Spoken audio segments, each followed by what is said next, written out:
say what you want to say, man, but this is Ty Talks. I'm your host, Tyran Daves, and I'm going to be breaking down some topics in the world of sports, debates, hot takes, and all the moments that keep the game talking. Remember, like, share, subscribe. The Ty Talks Podcast 1. All right, guys, I got a lot of things I want to talk about. For the most part, y'all know it's NBA and WWE. But the 2025 NBA champions are not looking like NBA champions this year. The Hornets beat OKC 124-97. Brandon Miller had 28 points, 6 rebounds, 2 steals, 2 blocks, 7 threes. Con Knipple had 23 points, 5 threes, shot 61%. LaMelo Ball had 16 points, I think just 2 assists. As the Hornets get the upset win, man. And look, on OKC side, before I even get to break down this stuff, OKC, J-Dub, we're going to talk about J-Dub because J-Dub is not looking good. Ever since he said he'll beat the 97 Bulls and the 2017 Warriors, Golden, OKC has been very, very, very not themselves. But look, J-Dub has 16 points, 41%. Chet had 15 points, shooting 45%. And then SGA was held to under 30 points. He shot 33%. He was 7 from 21, and he was 1 from 6 from the 3-point.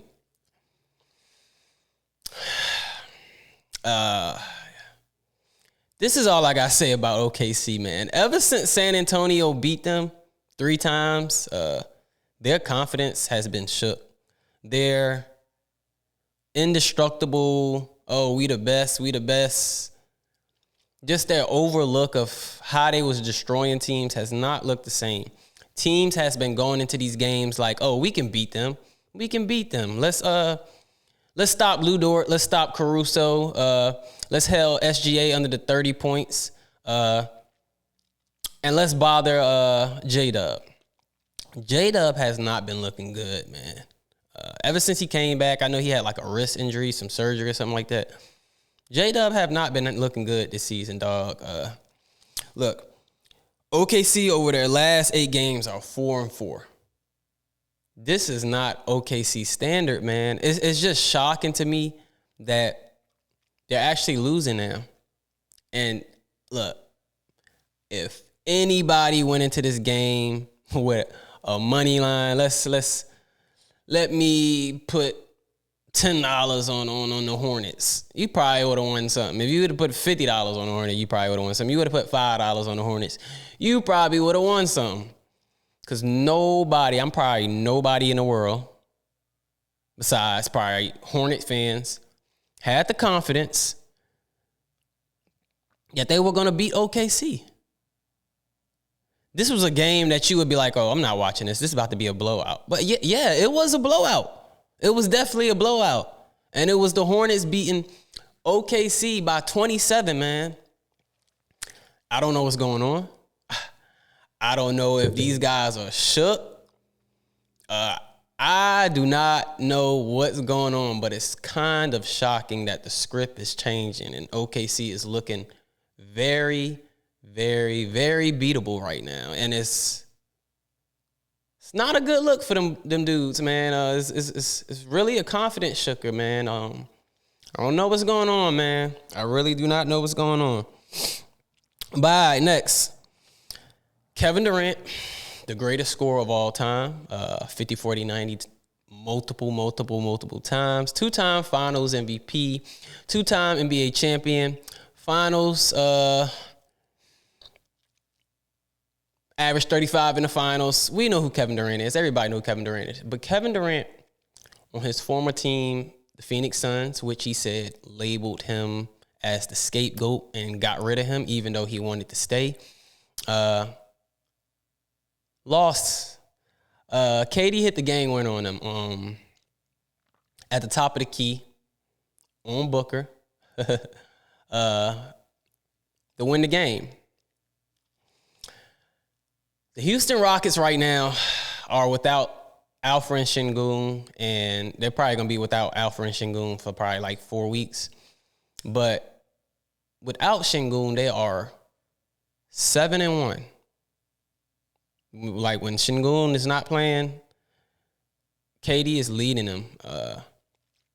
Look, KD is 52 points shy of passing Wilt Chamberlain for 7th on the all-time scoring list.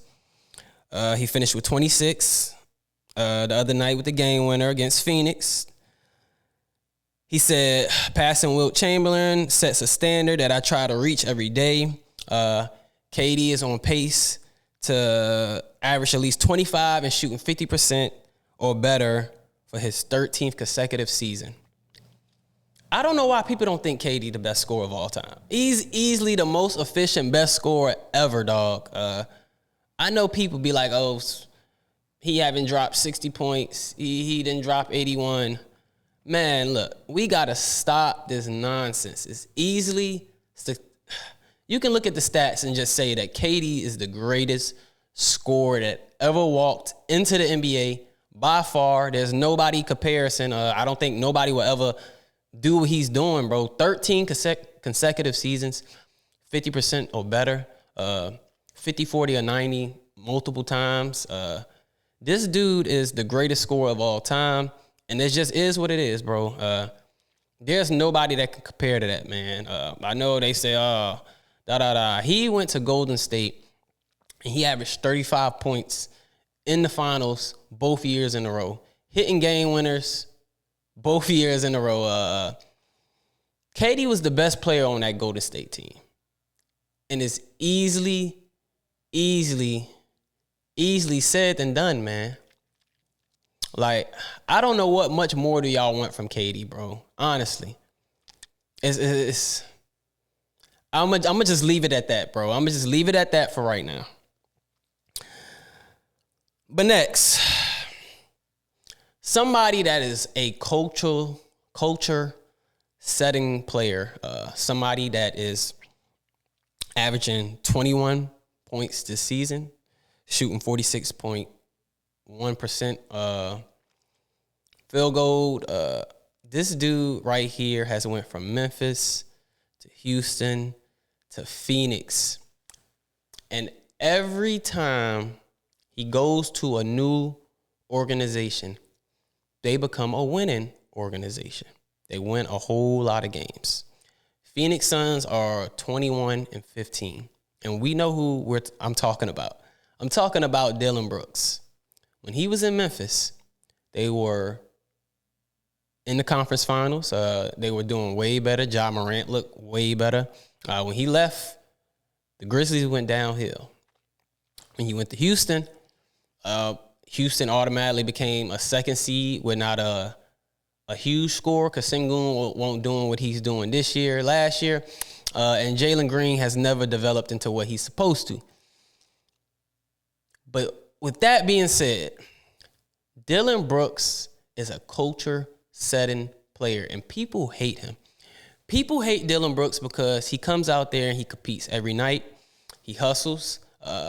He don't let people get easy buckets. He talk trash. I don't know why he's hated so much, man. This is the type of player you want on your roster. Nobody had Phoenix going into this season being a playoff team. Nobody.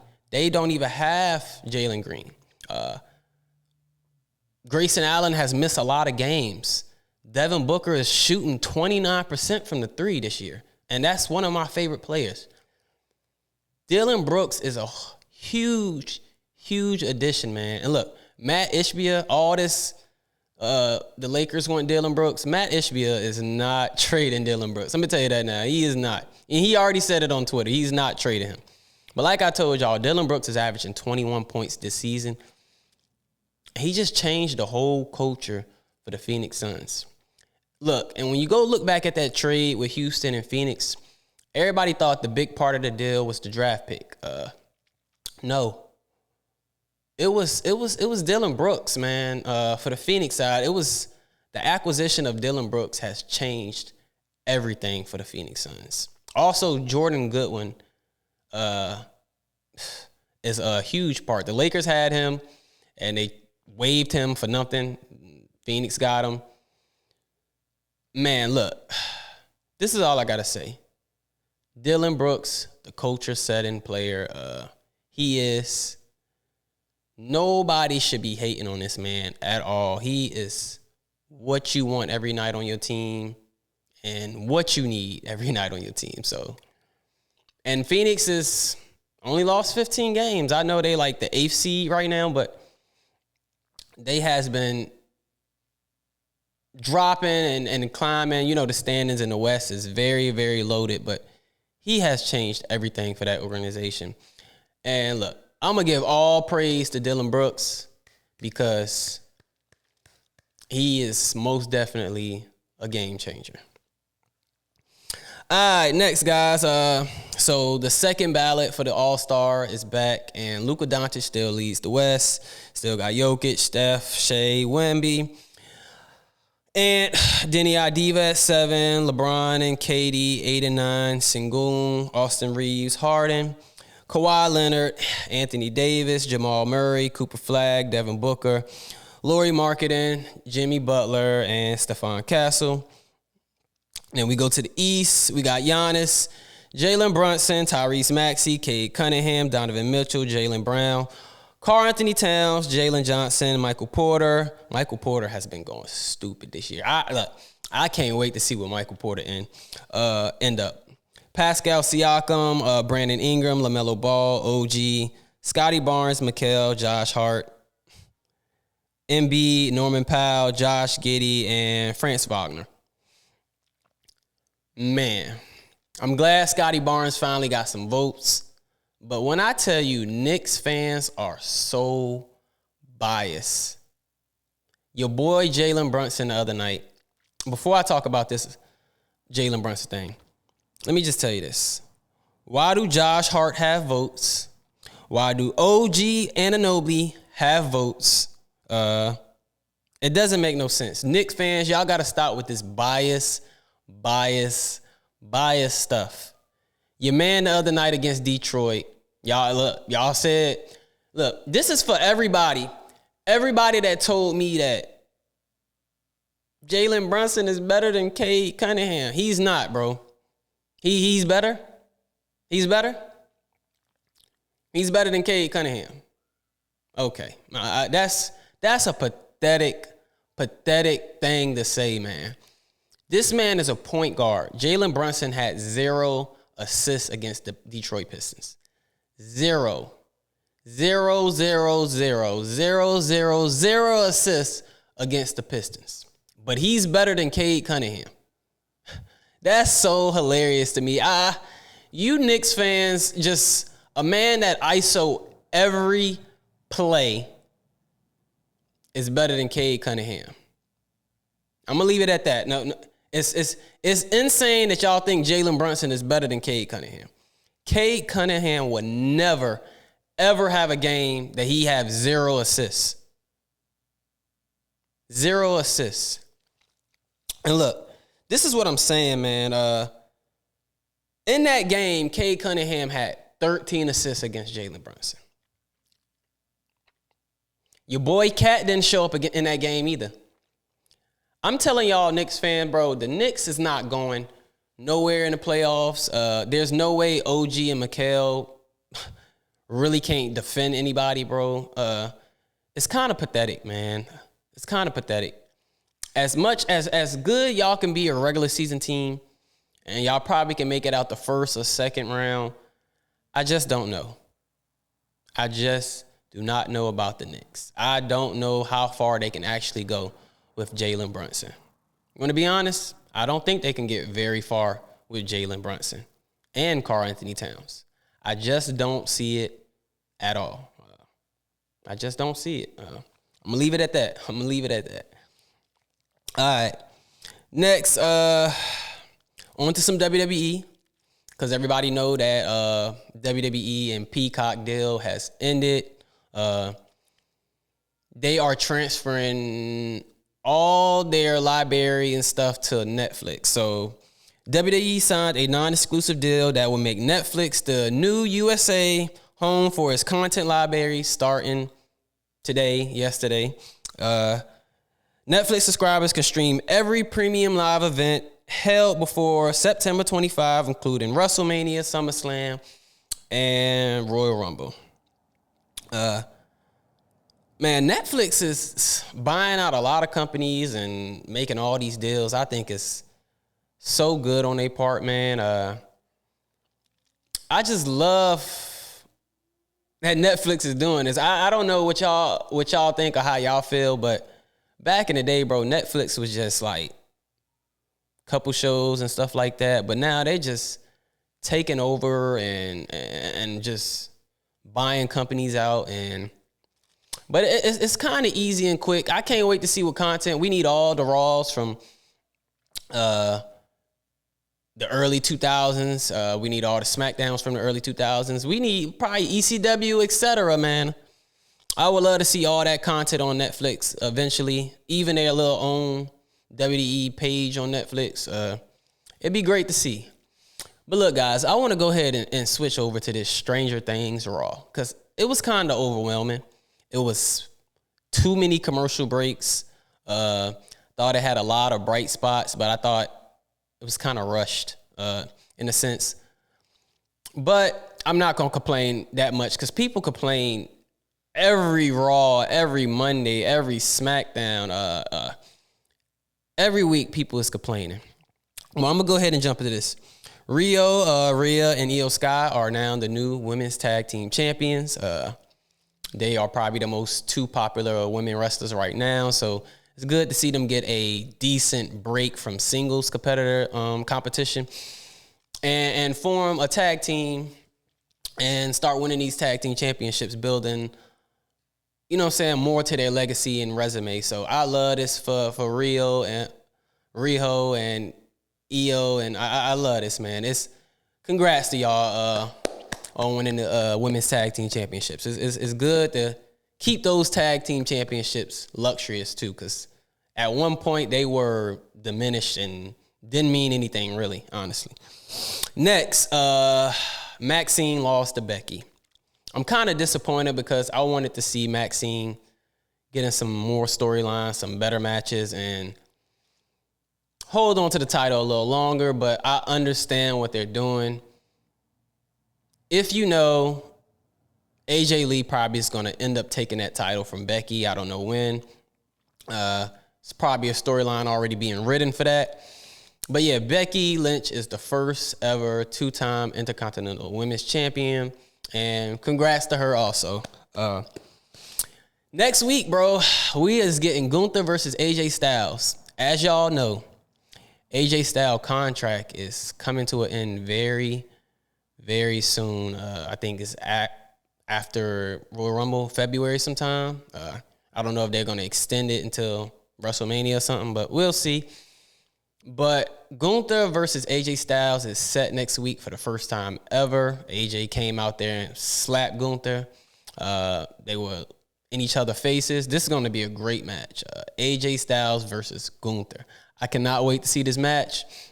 The Phenomenal One versus the Ring General is going to be a wonderful match, bro, for sure. And next, somebody that has been holding it down, Raquel Rodriguez. You know, she has been a part of this Judgment Day and with Liv Morgan as a side, I wouldn't say true in the shadow side wrestler, whatever you want to call it, but she has not been main eventing anything or been in the main event scene. And I just love how they're entering her into this now. I think it was time. I think it was very overdue for Raquel Rodriguez not to have a women's championship match or a championship by now. So we'll see where this Stephanie Valkyrie and Raquel Rodriguez thing goes. But I'm going to tell you this, Raquel Rodriguez might be the next women's world champion. I don't know when, but It's definitely coming, and you can see the tension and the storyline building. I don't know if they'll have her win the Rumble or whatever, because Stephanie looked like she's going to be out for a minute. And that title seems very cursed. Naomi hurt, Stephanie hurt. But yeah, I just want to see how Raquel actually win the championship when she do and when they get to that part. So we'll see, guys. We'll see with that. And then last but not least, I want to talk about this Braun Breaker and CM Punk match, because it was a great match to me. Yes, it was a lot of bloopers, mistakes that happened in the match. CM Punk, I think he went into protocol with concussions. But overall, man, this is where I'm going with this. Nobody was expecting Braun Breaker to win on his first title match. Nobody.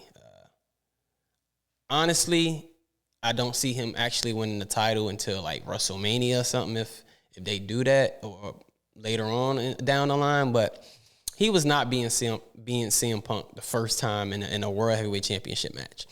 You got to think this is just a match to build Braun Breaker's resume a little more before he actually get to the highest point of his career. I see it coming very soon. I don't know when, but Braun will win the World Heavyweight Championship. So if you out there mad, why Braun didn't win last night? They weren't going to do that on a random Stranger Things episode of Raw. It was not happening. Not set. And yeah, man, Braun will win soon. Great talent, but he was not beating CM Punk on Raw. But all right, guys, look, that's pretty much all I got for y'all. Like, share, subscribe to Tide Talks Podcast 1. I appreciate every love I've been getting. It has been a wonderful year. So humble, man. I'm really appreciative of the support I've been getting. The channel is steady growing. We're only 20 subscribers away from 500 subscribers. And look, it might not be big to a lot of you, but to me, it's a big deal. And I appreciate everybody that been rocking with me here at Tide Talks Podcast 1. But look, like, share, subscribe to Tide Talks Podcast 1. More content. Peace out.